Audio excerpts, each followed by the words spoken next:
I mean, Warren Buffett's up 22% this year. Nancy Pelosi's up 70%? When her job is 24/7 to save the children, how is this woman trading 68% up? I don't understand, guys. I'm missing something here. Somebody tell me what I'm missing. Let's break this down. Let's be controversial. Let's piss off everybody. All right, so what is insider trading? What constitutes insider trading? Well, a lot of people misunderstand what insider trading is. Insider trading is not that you have knowledge of something, right? Like you might hear a rumor. You might work in an Amazon warehouse or a shipping facility, and you all of a sudden notice there's a ton more Big Lots boxes coming through this year than you normally see. And you buy calls on Big Lots thinking to yourself, that's a bullish sign. That's not insider trading. People misunderstand that. People think that that is insider trading. No, that's not insider trading. That's anecdotal evidence, and you're using it to buy a position. If you think that that's insider trading, then you misunderstand, right? So insider trading is trading with knowledge that only privileged people have. Now, what do I mean by privilege? I mean people who have access to certain information, right? That no one else does. No regular people. So we're talking about CEOs. We're talking about vice presidents. We're talking about accountants. We're talking about lawyers, okay?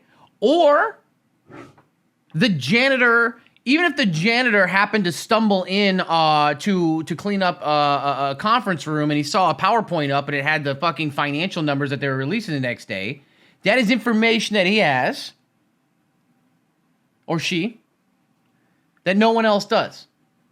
This also is constitute to you getting information from somebody who has privileged information. So maybe you're not doing it, but someone who works there tells you. Now, why is insider trading a big no-no? Well, because obviously there's not supposed to be an unfair advantage, especially for people, you know, in this case, right? You know, private citizens who have the ability or, you know, to buy, sell, do whatever. You know what I mean? Like, it is what it is, okay? Now that we know that, it comes down to something else.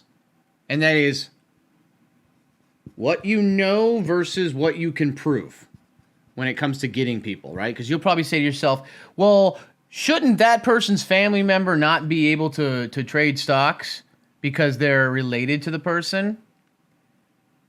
Can you prove that they had that inside knowledge? Can you prove that that person, that family member or friend told them to buy or sell something? That's the problem. Okay?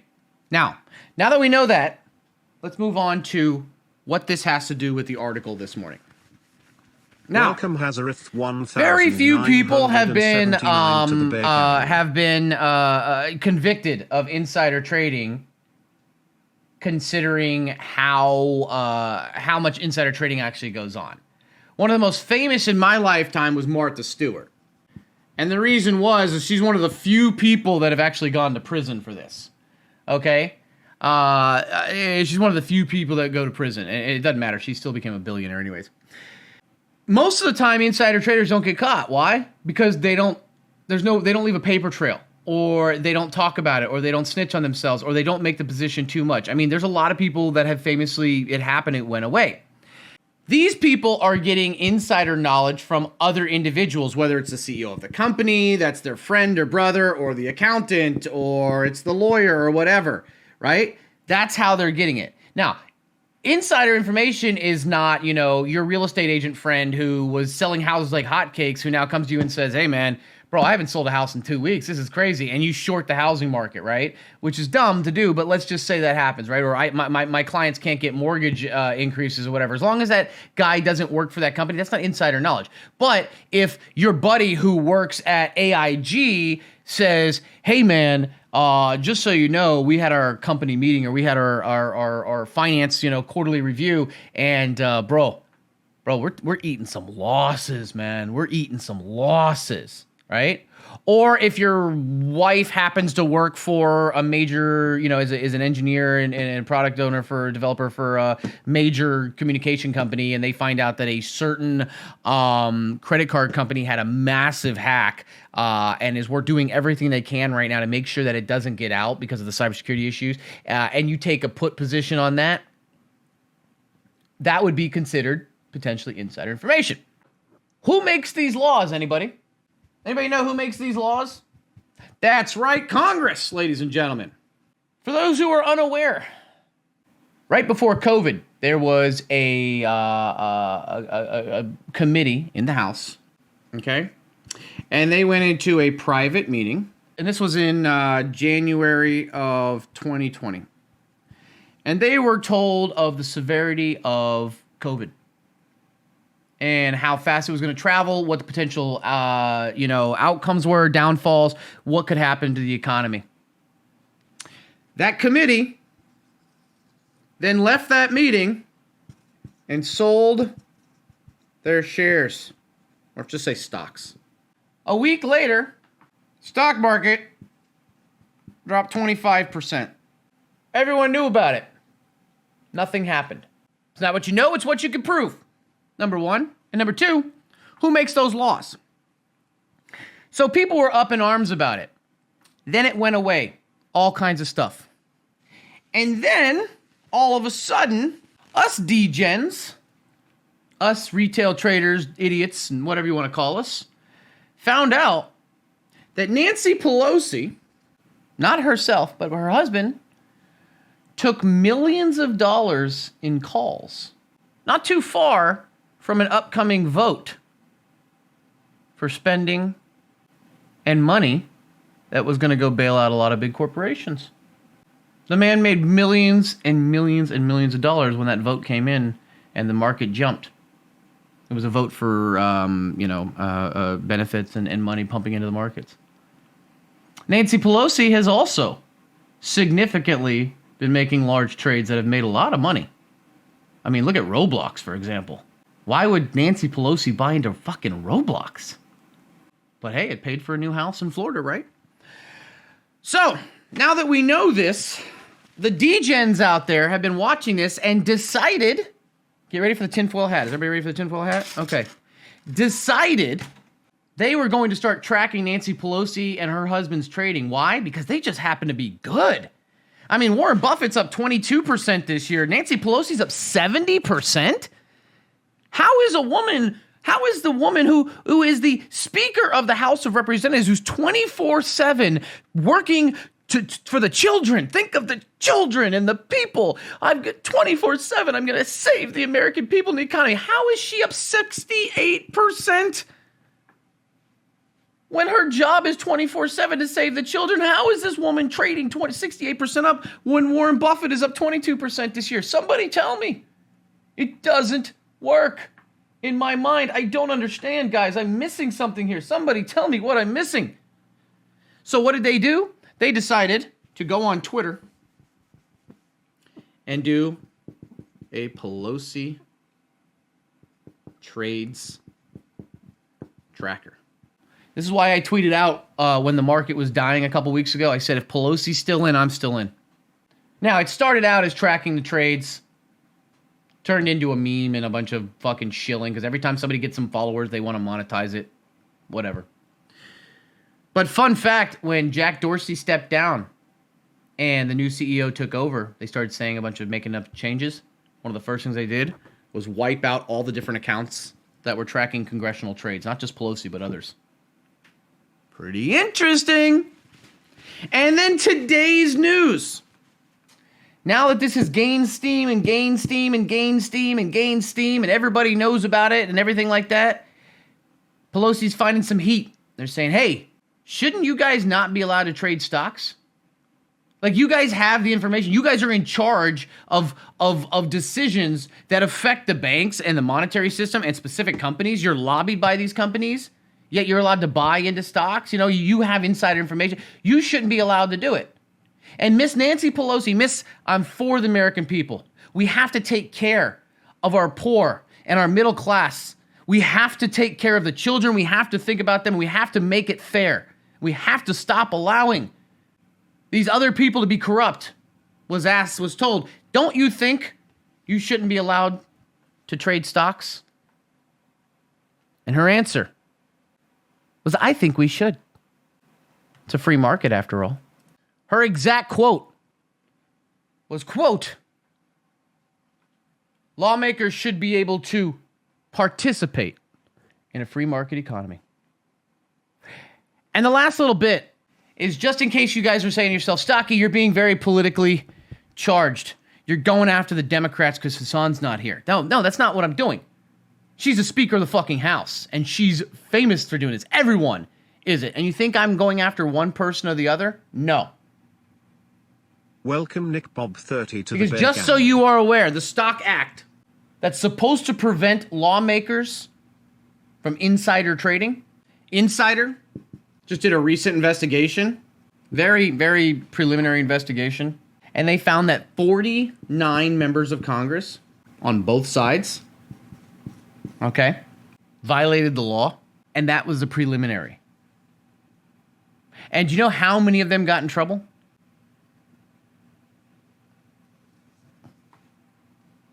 0. When you make the laws, why would you follow them? I'm going to miss you, Stocky. What do you mean you're going to miss me? What? Both liberal and conservative are united in their demonstrated indifference towards a law designed to quash corruption and curb conflicts of interest. 49 members of Congress and 182 senior level congressional staffers have violated the federal conflict of interest laws. That lawmakers and top congressional staffers face minimal and inconsistently applied penalties for violating the Stock Act, and that it's nearly impossible, but we do it anyway, to comprehensively obtain public records. They don't allow those public records out. Nearly 75 federal lawmakers who held stocks in COVID-19 vaccines makers Moderna, Johnson & Johnson, or Pfizer in 2020, with many of them buying or selling these stocks in the early weeks of the pandemic. Do you know how much Moderna went up last year? Okay, now think about that. How the hell would you know that Moderna was the play? Now, I played Pfizer. You guys remember? I bought Pfizer at the beginning when they first started talking about the vaccine because I said that I think that they're going to be first to market, not necessarily best in market. And we were right. Pfizer was first to market. But we didn't know if it would be best to market. And mRNA went absolutely insane. If you're an insider, that's insane, right? 15 lawmakers tasked with shaping U.S. defense policy that actively invested in military contractors. They already know who they're giving these things to. Think about that for a second. More than a dozen environmentally minded Democrats who invest in fossil fuel companies. So think about that. How many of the Democrat side who preach get rid of oil, get rid of coal, get rid of all that, and then are investing in fossil fuel companies? Anybody see a difference there? All right, what else we got? Members who regularly chide the media, but personally pour their money into at least one of the nation's largest news, media, or social media companies, including Facebook, Twitter, okay. 16 lawmakers who buy and hold tobacco company stock, including some who have publicly fought against smoking. So once again, for those of you guys who see and hear and do all that, just remember, sleight of hand. Sleight of hand. Senators, House members, Capitol Hill staffers who will help decide whether government regulates cryptocurrency are themselves invested in Bitcoin. So you're telling me that, whether you like Bitcoin or hate Bitcoin, do you think that these people should be allowed to be invested in it? Numerous Capitol Hill staffers themselves are saddled with student loans at a time when Congress considered erasing it. But congressional staffers get loan repayment perks that Americans don't. 25 wealthiest members of Congress. Uh-oh. Senator Blumenthal's worth $85 million. Well, we all know Mitt Romney. These numbers are so low because what they do is they don't take into account money they have offshore or in things that aren't disclosed. Interesting. Feinstein's actually worth way more than this. Her husband has made so much money from insider trading. Yeah, he sold all of his shit right before the market tanked. So here's the thing. Here's why even if you violate something, it doesn't matter. Because not only do they they control all these laws, they make the laws and stuff like that, but they always put loopholes to save themselves. So they make these laws and these legislation to make it seem like they care and they're doing something, but then give themselves those loopholes to get out of trouble. It just happens all the time. I mean, who's gonna go after the Justice Department? Other people? Who's gonna go after him? You know how much power she has? Nobody's gonna go after her. It's just part of the job. It's just like, hey, here you go, guys. Yeah. We'll make it's like what Twitch did. Not Twitch like everybody who works at Twitch or that. I'm not going after anybody. All right. Let me fuck it. I'm going into members of Congress, presidents. I'm going into everybody. Let's just, you know what? While we're at it, let's go at it. This is like Twitch getting inundated by advertisers and people alike saying, we're tired of the softcore porn. We're tired of the softcore porn. We're tired of girls just sucking microphones and sticking them and farting in the microphones and humping stuff. You know what? And Twitch goes, I hear you. We're going to take care of this. And then puts them in a new category. It's the same thing. Congress goes, yes, we're going to stop insider trading. Here's a law that says you can't insider trade. Good. Thank you. Yay. What are the consequences? Well, there are none. We just said you can't do it. Now here's something else to look at. So this was the actual question for those of you guys who were like, oh, I had to see this. I have to see this. I have to see this. So let's for those of you guys who weren't here yesterday, let me show you. The Stock Act, the insider trading law. I'm wondering if you have any reaction to that. And secondly, should members of Congress and their spouses be banned from trading individual stocks while serving in Congress? No, I don't know to this. Quick no. We have a responsibility to report in the stock on the stock, but I'm not familiar with that 5-month review. But if people aren't reporting, they should be. Why should they be? Because this is a free market, and we're a free market economy. They should be able to participate in that. My problem with that comment, especially, is if this is a free market, people should be able to participate in it. But,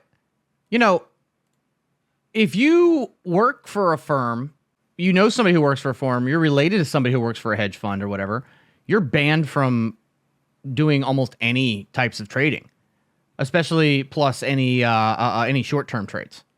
Why? Because you might have potential inside information.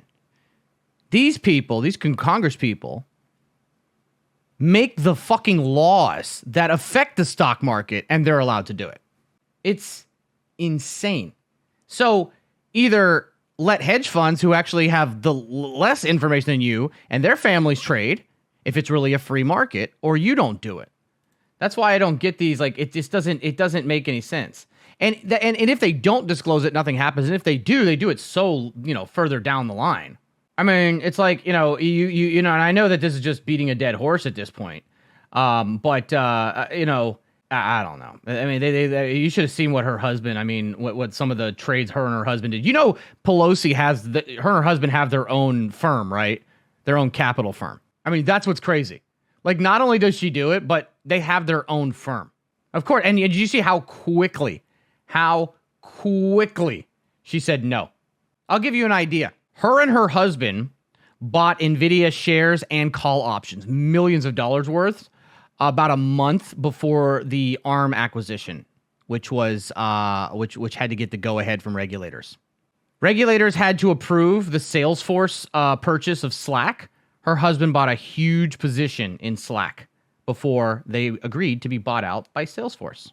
Her husband sold $5.3 million worth of Google stocks, call options, a week before the antitrust bills with the House Judiciary Committee. Not to mention Netflix and Tesla, or the time that Pelosi herself held Apple put options before the announcement that Apple was going to face antitrust lawsuits from the government.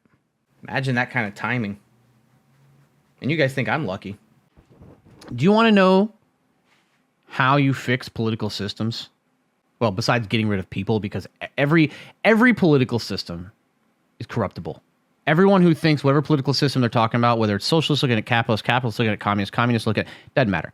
They always say the other side, or that the one that's a different one, is shit, and because they oppress people or they leave people behind or whatever like that, and that ours is better. No, yours is better in your idea of it in your head.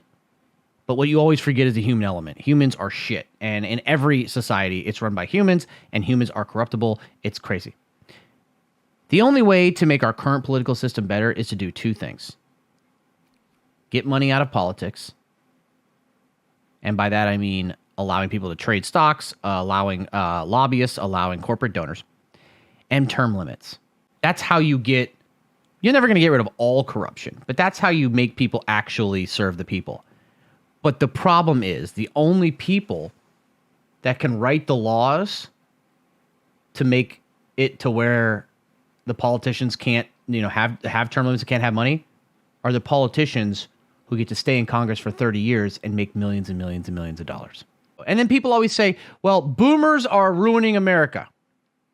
No. Your apathy is what is fucking up everything. The candidates are shit. I'm not trying to say you have to, go vote for somebody you don't want to vote for. That's up to you. But you can't sit back and be upset because you're like, well, these are the best two candidates we have. I was like, Sucky, I want to vote, but the candidates on both sides suck. No, those are the candidates that won the primaries. Do you want to know why? Because even though you might vote in the general election, you don't vote in your primaries. Whether you're a Democrat, Republican, Libertarian, Green Party, fucking Communist Party, I don't care. And the reason that it seems like boomers are destroying the world or are fucking up your life is because of one thing. Boomers vote, and you don't. That's why it seems like the decisions are never made by you. Start voting. And not only start voting, vote in your primaries, but more importantly, and I've said it a million times, I'll say it one more time. Know who you're voting for in your local elections. Know what votes you're doing, what laws and what things. The local elections that you don't vote for, and you only vote because either A, they have the same letter that you, D or R or whatever, you like their name, or you just fill in the bubble because you just have to. Know who you're voting for, because that's actually how your personal life changes. Whoever's president doesn't really change much of your life. Federal laws, which could trickle down, but your day-to-day life isn't affected by that. It's affected by the people who run your schools, your police force, your courts, your local government. That's who's important. I vote for the D always.